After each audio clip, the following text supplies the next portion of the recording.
Hi guys! Ikaw ba isang teacher o estudyante na gusto ng extra income? Meron akong i-introduce sa'yo na app na tutulong sa'yo na kumita ng pera sa pamamagitan lang ng paggamit ng iyong phone. So para mas madali guys, all you have to do is to download the Sitaw app.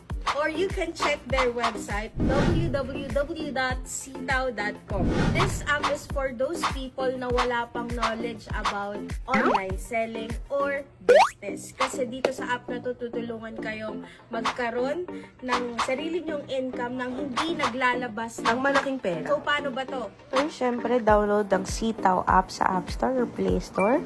Pag na-download mo na siya, i-click mo yung open. Makikita mo na kagad dyan yung mga products na pwede mong ibenta. At hindi nyo na kailangang problemahin ang warehouse, ang shipping, kasi lahat ng yun, app na ang gagawa para sa'yo. Pipili lang kayo ng products na gusto nyong ibenta. I-transact mo lang yung mga orders. So, simulan na natin kung paano tayo gagawa ng account. Now, click account para mag-create. Yung email na ilalagay mo ay i-verify. So, dun mo ilalagay yung code, yung galing sa email mo, and then create account. After ma-create, login lang. Lagay nyo yung password na nilagay nyo, and then agree. And then, there you are. Ayan yung mga categories na pwede mong pagpilian. Kung alin ba ang sa tingin mo ay fit sa magiging store mo.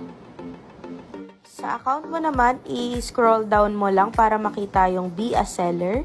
Click mo yan, tapos i-fill out mo lang yung basic details. Ayan, kailangan mo na maglagay ng ID mo at selfie mo para ma-sure naman ang Sitaw na totoong tao ka, be.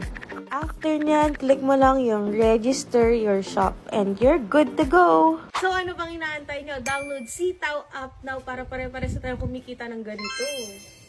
Huy!